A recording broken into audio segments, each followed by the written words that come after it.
ಇರೋದು. ಅದರಿಂದ ನಿಮಗೆ ಕೈ ಜೋಡಿಸಿ ಮನವಿ ಮಾಡ್ತೀರಣ್ಣ, ನಾನು ಎಂದೂ ಯಾರಿಗೂ ದ್ರೋಹ ಮಾಡಿಲ್ಲ.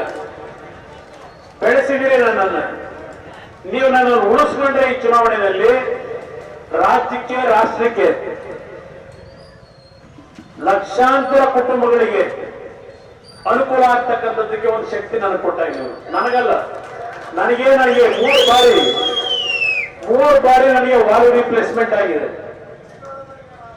3ನೇ ಬಾರಿ ಭಗವಂತ ಜೀವ ಕೊಟ್ಟಿದ್ದಾನೆ ನನಗೆ ಈ ಜೀವ ಇಟ್ಕೊಂಡಿರೋದು ಏನು, ನಿರಂತರವಾಗಿ ನಾನು ನನ್ನ ಹಳ್ಳಿಯ ಜನಗಳ ಕಷ್ಟಗಳನ್ನ ನೋಡಿದ್ದೇನೆ.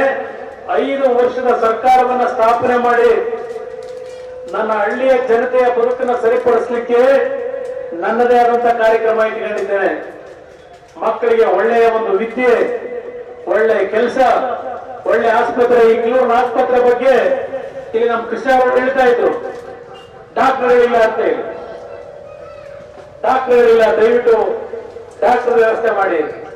ಸ್ವಲ್ಪ ಮೇಲ್ದರ್ಜೆಗಿಳಿಸಿ. ಅಕ್ಕೂರಿನಲ್ಲಿ ಯಾವ ರೀತಿ ಕಟ್ಟಿದ್ರೆ ಆ ರೀತಿ ಇದನ್ನು ಮೇಲ್ದರ್ಜೆಗಿಳಿಸಿ ಅಂತ ಇದ್ರೆ ಹಲವಾರು ವಿಷಯಗಳನ್ನ ಹೇಳಬಲ್ಲೆ.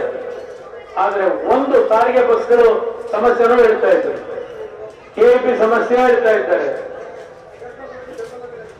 ಗೊತ್ತಾಯ್ತು ಮೊನ್ನೆನೋ ಮಾತಾಡಿದ್ವಿ. ಸರಿ ಅಣ್ಣ. ಅದರಿಂದ ನಾನು ಇನ್ನೂ 2 ಕಡೆ ಹೋಗ್ಬೇಕಾಗಿದೆ. ಇಗ್ಲೂರು ನನ್ನ ತಂದೆ ತಾಯಿದ್ರಿಗೆ ದಯವಿಟ್ಟು ಈ ಮಳೆ ಒಳಗೂ ಇದ್ದು ನಿಂತು ಮಳೆಯಲ್ಲಿ ನೆಂದು ನನ್ನ ಮಾತುಗಳು ಕೇಳಲಿಕ್ಕೇನೋ ಇವತ್ತು ಇಷ್ಟು ಉತ್ಸಾಹದಲ್ಲಿ ನಿಂತ್ರೆ ನನ್ನ ಬದುಕು ನಿಮ್ಮ ಋಣ ತೀರಿಸಲಿಕ್ಕೆ ನನ್ನ ಬದುಕು ನಂದು. ಅದನ್ನ ಮಾತು ಕೊಡ್ತೇನೆ. ನಿಮ್ಗೆಲ್ಲ ಭಗವಂತ ಒಳ್ಳೇದು ಮಾಡ್ಲಿ. ನಿಮ್ಮೆಲ್ಲರಿಗೆ ನನ್ನ ನಮಸ್ಕಾರಗಳು.